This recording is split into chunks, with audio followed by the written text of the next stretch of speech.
This is Mongoose Jake, finally back from a long absence with a couple of battles where I've been playing. I've been getting over a little bit of a head cold and my voice had not been up to par, so I hadn't been recording any footage that required narration until now. And what I've got here is two vehicles I've been working on my third mark. First off is the Tier 5 German tank destroyer, the Panzer Sfl IVc, commonly known as a toaster, or I like to call it the gun in the box. I'm not on a map that's well suited to it. In the second game, I'm going to be in a map much better suited to a no armor tank destroyer, but here I'm on Kharkov. And typically, if I find myself on Kharkov and I'm starting on the northeast starting point, like this, I will try to provide some supportive fire to the field. So, you see, I head over there. And again, this is not a map that's well suited to it, but all I'm trying to do is look for at least somewhat of a longer range firing position that I can get into, because for anything with limited armor like this, and it's a fairly good sized target, getting spotted generally means you're going to take damage. And here at least I can provide some supporting fire if enemy tanks push out on that edge there. And also, if you move further out into the buildings like I am here, you can sometimes sneak in some shots from in the buildings out into the field. You'll see me kind of struggle here to get shots, because I noticed that there's the gap in the buildings here. I've never used this position before, at least not in the PZSFL, but I should have taken the shot on that T-80 there, but that gets away from me, and I'm trying to struggle with it. It doesn't have a turret. In real life it did.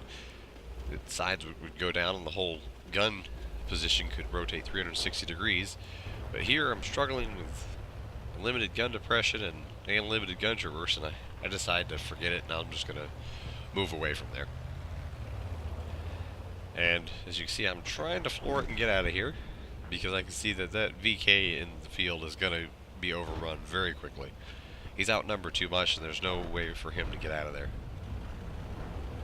So my best bet is to completely cross all the way to the other side of the base.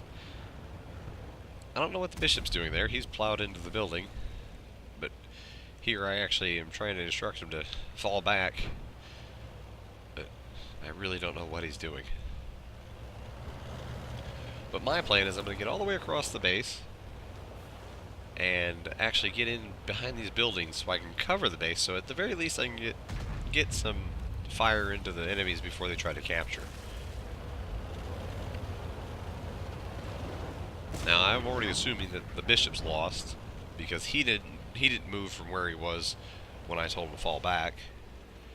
But I figure I might be able to help him while he's still alive. As you can see me deciding whether to go right or left here. But he's still alive at this point. And there's a T-34. I plant a shot into and he burns, which is always nice. That actually is keeping the bishop alive just a little longer. Anytime you can eliminate enemy tanks when you're outnumbered like this, getting rid of a gun is always better. This T-3045 missed a shot, but mine goes straight into the dirt, so it's about an even trade. Now we've got another artillery over here that I'm going to try to help out.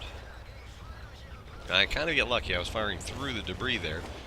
I landed a hit on the light tank, and follow up by taking out the Type T-34. And the grill actually defends himself. Now I'm trying to use the camera to pan around. I'm not actually trying to side screen here. I'm just looking to see when his turret's pointed away from me. And I missed my shot, but I notice he's still looking away, and he fires in the other direction, which gives me time to plant one hit into him and get behind the building. And it's not only him I'm worried about, I'm also worried about the enemy artillery. So you see me continue to use this little tactic here, as I actually hit his track. Now I am backing up, as you can see, to get away from his gun, making him move forward. And I'm able to plant one more hit into him to finish him. And as you see, I'm going to hang around this building a little bit longer, because these tank destroyers are favorite targets of artillery. And the enemy artillery is probably down there along the south border of the map, so this building here keeps me completely safe. And my teammates finish off the Leopard right as I was about to come around the corner to help out.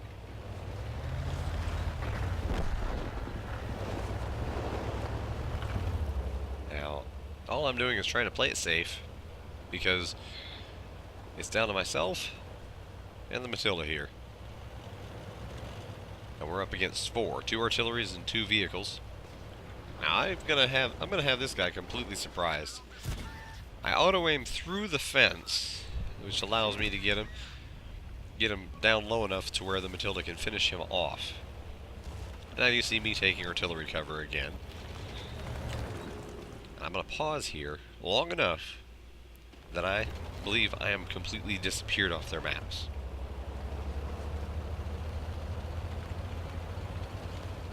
Now I'm going to take the long way around. The Matilda's slow, so he's going to take a more direct path. But, or at least that's what I'm assuming. So I'm going to take the long way around. Now I stop. I spot the SU-5. My sixth sense has not gone off, so I take my time and aim in. And the long 88 here is more than enough to finish him off with one hit. And I never did get spotted, so I'm assuming he must have had a pretty bad crew in that. But I take my time anyways, because the Stewart was spotted on his base, and now he may be completely AFK, or he may have just been going through his base. I was not paying attention to the map in that area when he was spotted. But I'm just going to work based off the fact that he is at least 50-50 chance of being AFK. Now, even if he is AFK, if I just kind of stumble in and just run straight up to the base, he'll spot me. And the enemy artillery could possibly one-shot me. So I stop in the bush, let my binoculars activate. Sure enough, there he is, AFK. Now I don't fire. Back up through the bush, let it get solid. Now I'm concealed even while firing. And while reloading, he'll drop off my view, but he's still sitting there, so take another shot. I'm completely concealed because I couldn't see through the bush, so that means he also in reverse could not see through the bush. Now the last artillery, he's got multiple kills, and he was not hanging around his base. It means the guy has at least a clue of how to play. So he has probably made his way up the left-hand side of the map and may be working around.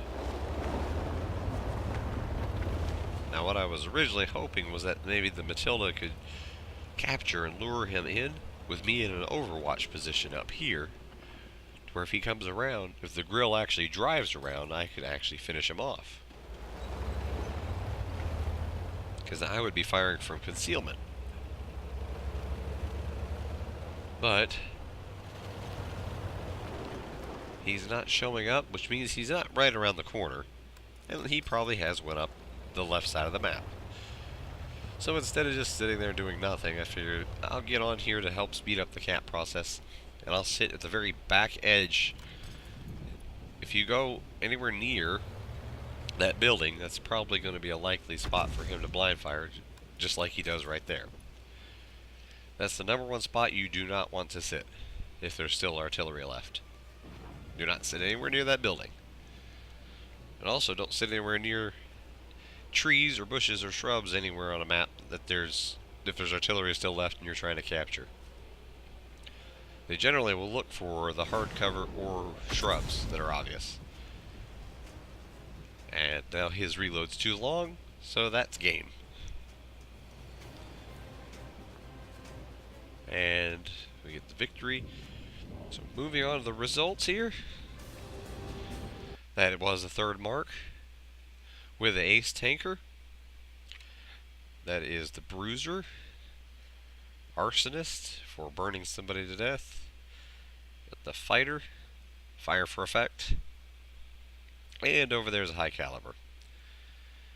Moving on to the team results. Got 1,942 damage, 5 kills, 1,105 experience, and we had a Churchill 7 who also did really well there.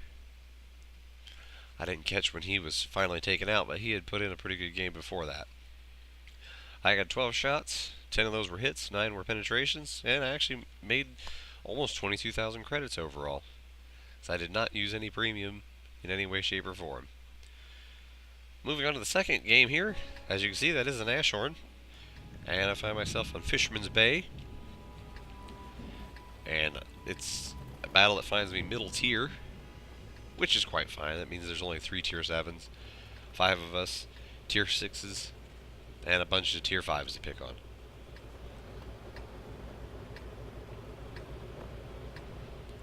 And my gameplay in a lightly armored tank destroyer that does not have a turret on Fisherman Bay is pretty straightforward. It's pure sniping. That's what the Nashorn's built to do, and it does it very, very well. So I'm just going to drive up here to B2, find some good shrubs to set up camp in, and sit and wait for good shots. Not huge rocket science behind that. I don't go all the way over to B1 where you see most people pile in. My favorite spot happens to be right here. As you see me pull up beside the rock, gives a little bit of hard cover, and gives me a little bit easier shots on the mediums and light tanks that like to poke the middle.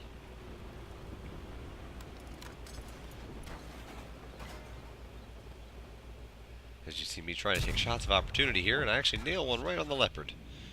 Which, for a tier 5 light getting hit by the 88, that's most of his health. And he does get finished off. As I watch our KV-1 drive right in the open, I'm thinking to myself, this guy's not going to last long. And as you see, he's already going crazy clicking the map. But he's taken a very wide open area. He's probably already been spotted for the past few minutes, or few moments. As I try to sneak in some extra shots. Now, I'm not one who cares about my hit rate, because you never know when these kind of low percentage shots might hit. I mean, that's a very fast light tank moving side to side, and I'm having to traverse my hull, which is ruining my shots, but you never know when they're going to hit. Like right there, I damaged his track, didn't take it off though. Here, I did take the track off. That second hit knocked it off, he's still there, and I actually get the final kill. He must have had a pretty good camouflage trained crew on that, because he disappeared in the open. There's my next kill, on the tier 5 Swedish that was driving straight down the road. Not the wisest thing to do. I try a shot right to just very sliver of the enemy KV-1's turret that I could see. It sailed right over. But at this point, we've lost the city, and we haven't really made any progress on the west side either. As again, I'm just trying to get shots into this Hellcat, and I do finish him with my second one. We've kind of stalled out over here, despite having all the numbers. Now, it may look bad, but this position is really hard for the enemies to push in from the city and come up towards us. And if they make the mistake of trying, it always ends with, if you got a couple of good tank destroyers, it always ends up with a lot of dead tanks that are trying to cross open ground. And myself and the archer beside me are both in very good positions. My position's quite a bit better than the archer's. He's exposed. I'm in complete concealment with hard cover on my left side. So if somebody does push up, I can always bail into the hard cover. And there's the tier 6 Swedish, the Sfl IVc, as I put 2 hits right through the front of his turret, which they don't have any armor on the turret. If they bounce anything, it's just based on sheer luck of the angle. I actually am the one that spots this Stug. One hit into it takes about 80% of his health. He sits still. Next shot goes right through him. That shot probably went in through one side, out the other, and hit the ground on the other side if it was more realistic.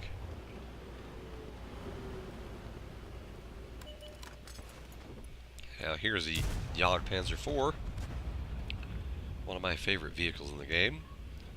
I plant one hit straight through his front drive wheel, but it wasn't even necessary to aim through that because it went right through him and took him out. I thought the Fe 304 was going to drive forward, but he's just sitting back and forth rocking. Which eventually I just aimed for the center of him, and as he rocked back and forth, he kind of rocked right into my shot. Now here's a Sherman. He's zigzagging, but not enough to avoid the 88. And again, second shot finishes him off. Turned a losing game into, right now we have a 3-tank lead. And it's not looking too bad. At this point, I'm still suspecting the Swedish tank's probably right over there in those bushes. And especially with the tree going down, I don't know if that blind shot from the artillery blew the tree down or if that medium is still there. So I'm just sitting there with my eyes trained on the bush, because if he breaks cover, my binoculars should spot him.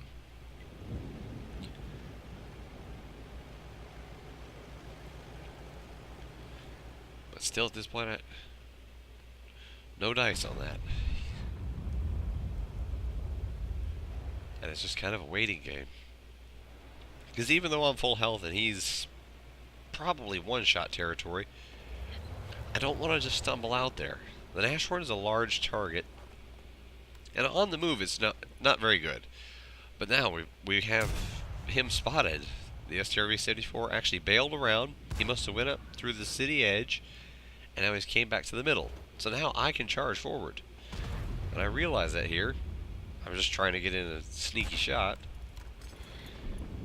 And there are SU does. I realize that we're just down to the Bishop and the Tiger.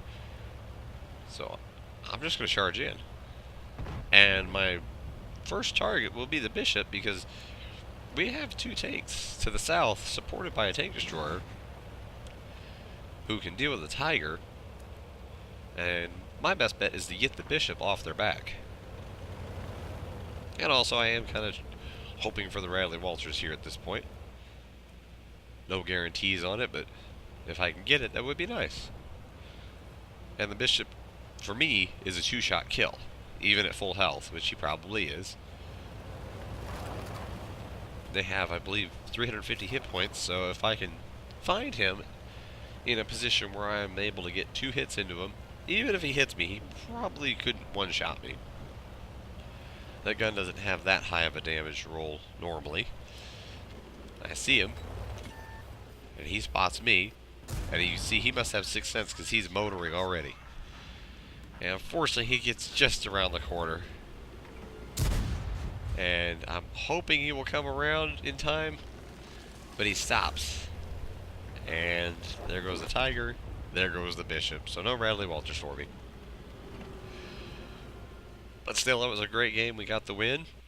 And actually got the 3rd mark on the Nashorn. This was only about 4 games later from the PZS Sfl IVc. Got the Ace Tanker, Bruiser again, fire for effect, high caliber, and I did have to settle for the Top Gun. I did not get the Radley Walters. Going on to the results, I had 3,063 damage with those 7 kills, 1,304 experience. There's the medals again. And I fired a whole bunch of shots, 29 of them.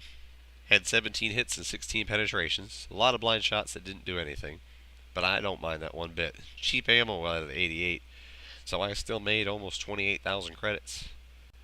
That's been my games that earned me my 3rd mark in the Panzer Sfl IVc and the Nashorn, 2 of my favorite tank destroyers in the game. It's Mungus Jake. I'd like to say thanks for watching. Hope you enjoyed it.